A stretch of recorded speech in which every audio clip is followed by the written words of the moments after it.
Oi, gente. O objetivo da aula de hoje é falar sobre o filósofo pós-estruturalista francês Michel Foucault. Para isso, eu vou projetar minha tela.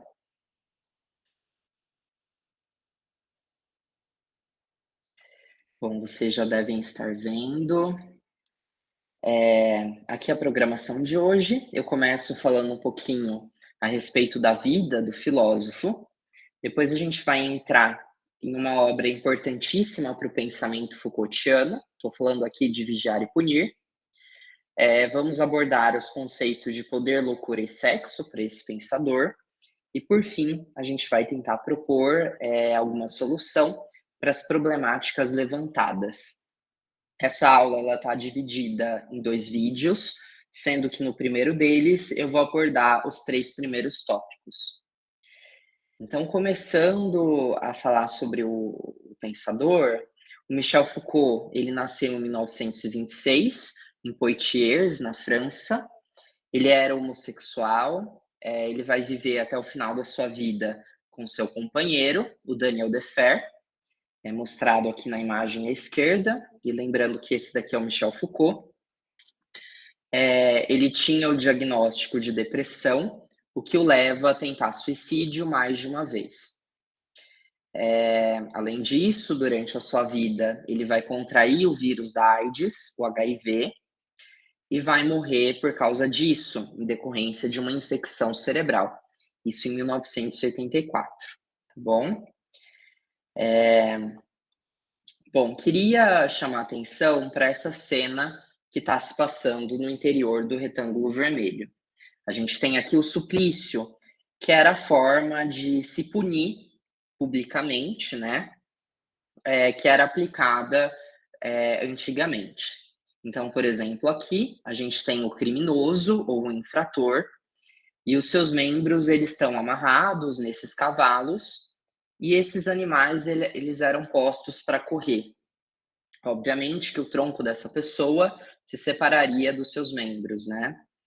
E eu queria deixar como provocação se isso é pior ou é melhor do que as formas atuais de se punir, né? Será que isso daqui é mais ou menos cruel, é mais ou menos brando, tá? Então essa é a primeira provocação que eu deixo para vocês. E por que será que o suplício ele deixou de acontecer?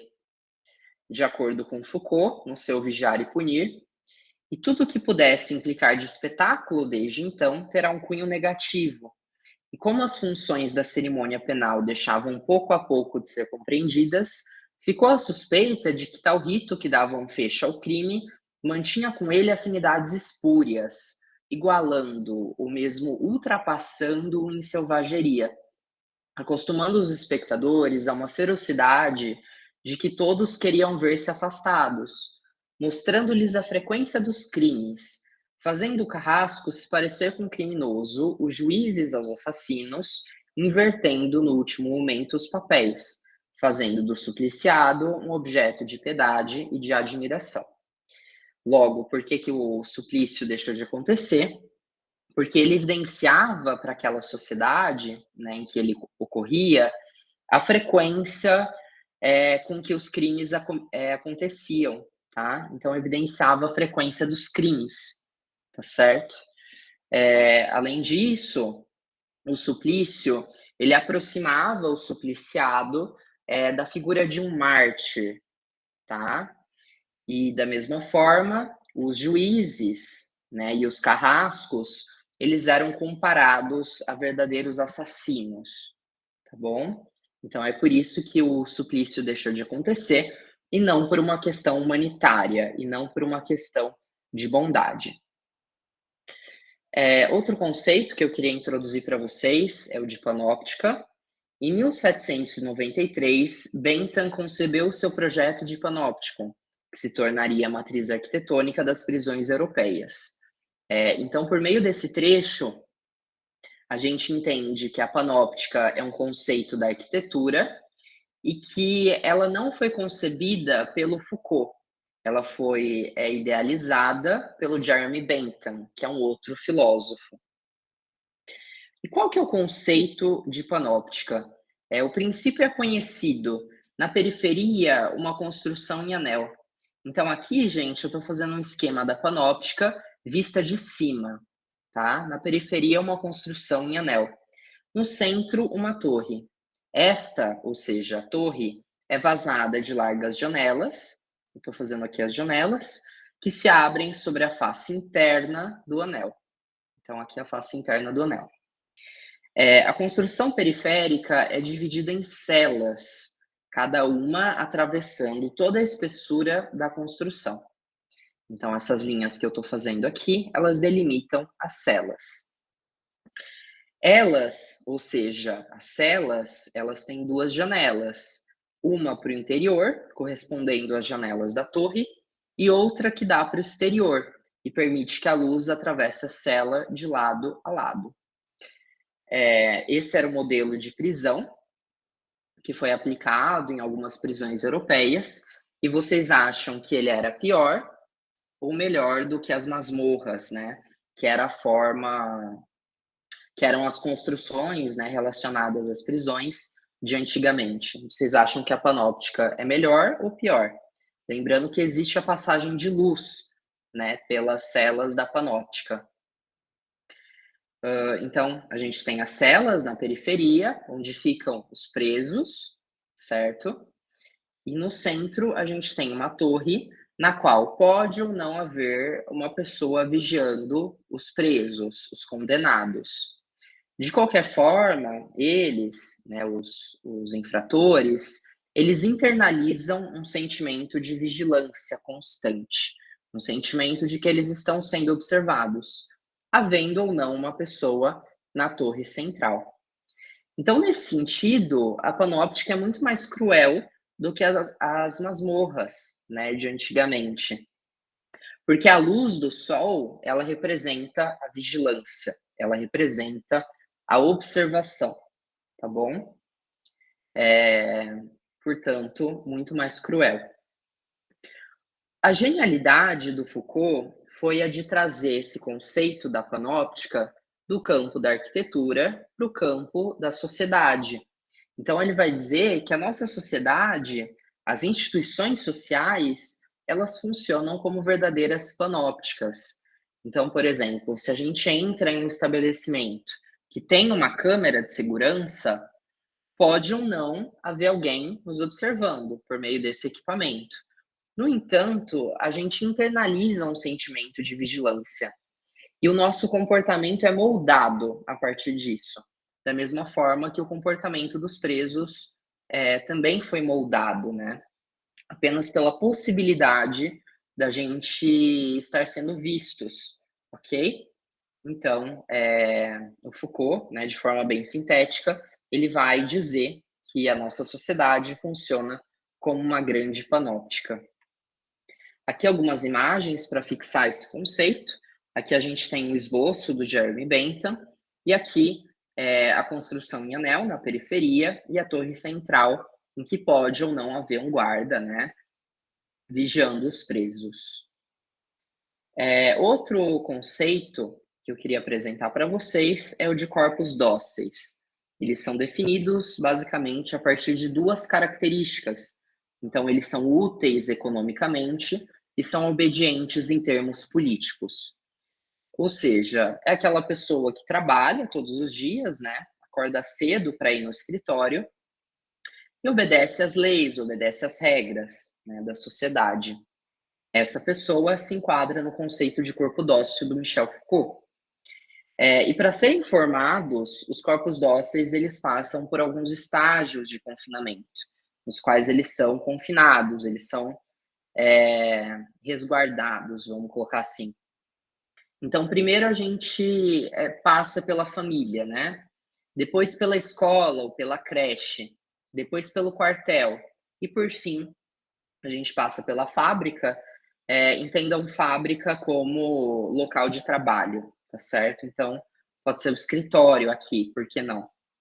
E se alguma coisa der errada nesse processo, esse indivíduo ele vai ser enviado para o hospital, para a igreja, para o hospício ou para a cadeia. Então, assim, o criminoso, ele não é um corpo dócil, porque muitas vezes ele não trabalha, ele não rouba, tá? E ele não obedece às leis, certo? Portanto, ele não pode ser encaixado nesse conceito.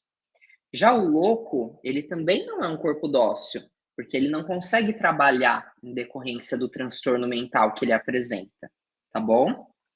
Ele não sabe viver respeitando as regras, né, do convívio social. Então, nesse sentido que ele não é um corpo dócil, perfeito? E aqui uma imagem para vocês fixarem bem, o que que é se transformar em um corpo dócil? É endireitar o pau que nasce torto, tá bom? Esse é o conceito criado pelo Foucault. Corpos dóceis faz parte de uma outra coisa que a gente chama de anatomopolítica do corpo, que vai ser melhor explicado nos próximos slides. Falando agora sobre o poder, para o Foucault, o poder ele está sempre atrelado a alguma forma de saber. E o poder, para esse pensador, é como se fosse uma teia de aranha, ou seja, não existe um centro muito bem definido. Ele opera de modo difuso, capilar, microfísico. Então, eu vou dar um exemplo para que vocês entendam melhor o conceito de poder para o Foucault. Para o Marx, para o Karl Marx, o poder ele se exerce da seguinte forma: existe uma classe, entre aspas, dominante e uma classe dominada. Então, por exemplo, a burguesia submete o proletariado. Então, para Marx, existe alguém que manda e alguém que obedece. Portanto, o poder ele tem um centro a partir do qual ele emana. Ele tem um centro, ele tem um núcleo a partir do qual ele é exercido. No caso, a burguesia. Agora, trazendo para o Foucault, o poder ele não tem um centro. Então, por exemplo, se a gente pensar em uma pessoa que trabalha em uma fábrica, ele tem o chefe dele, tá, que exerce poder sobre ele, mas aí quando esse mesmo operário ele chega na sua casa, ele manda na sua mulher, em uma sociedade machista, em uma sociedade misógina.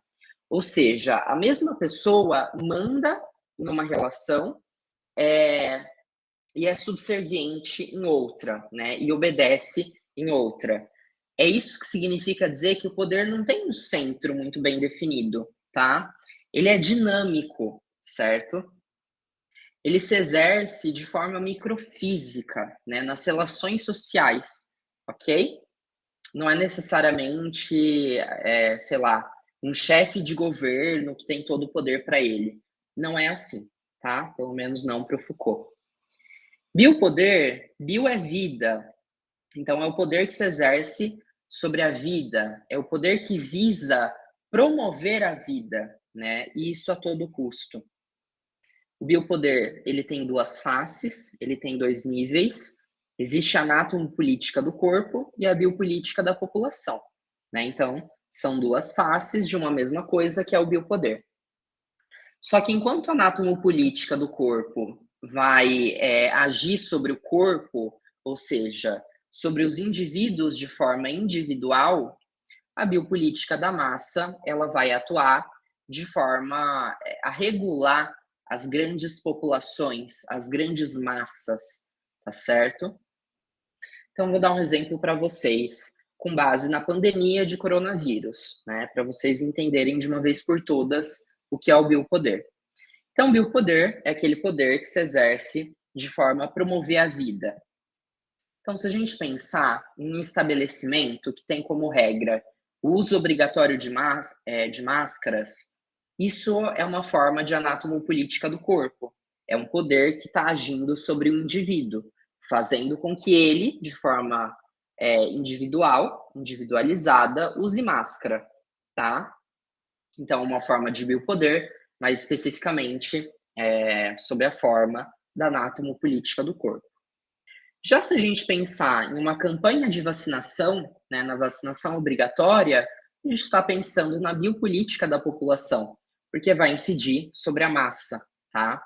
Não é mais não diz mais respeito sobre um único indivíduo que deve usar máscara, diz respeito a toda uma sociedade, a toda uma população, a toda uma massa de indivíduos, certo?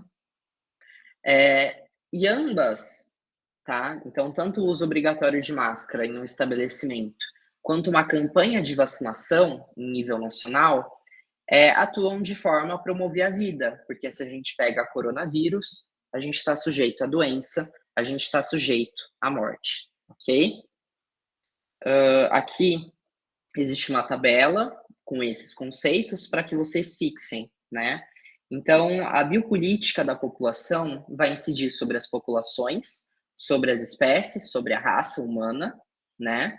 Tem como objetivo saber, poder e controle da população, exercida, por exemplo, pelo Estado, né? E quais as táticas da biopolítica da população? Então,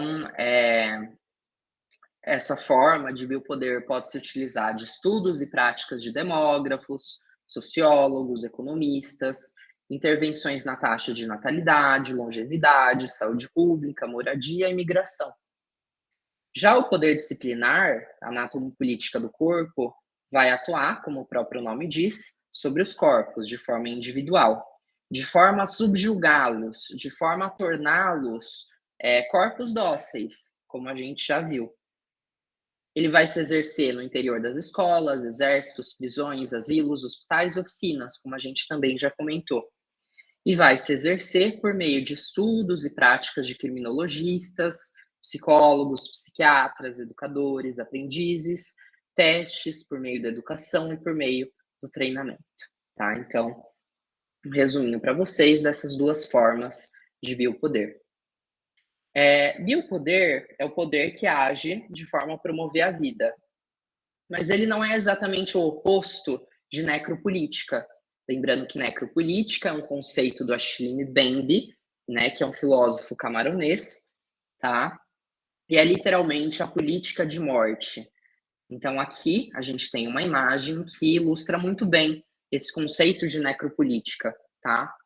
Necropolítica tem endereço, né, que são, por exemplo, as favelas do Brasil, né? Tem gênero, que é o feminino, tem classe social, os mais pobres, tá certo? Então é política da morte, literalmente, né? Significa que alguns corpos estão marcados para morrer. Então isso é necropolítica.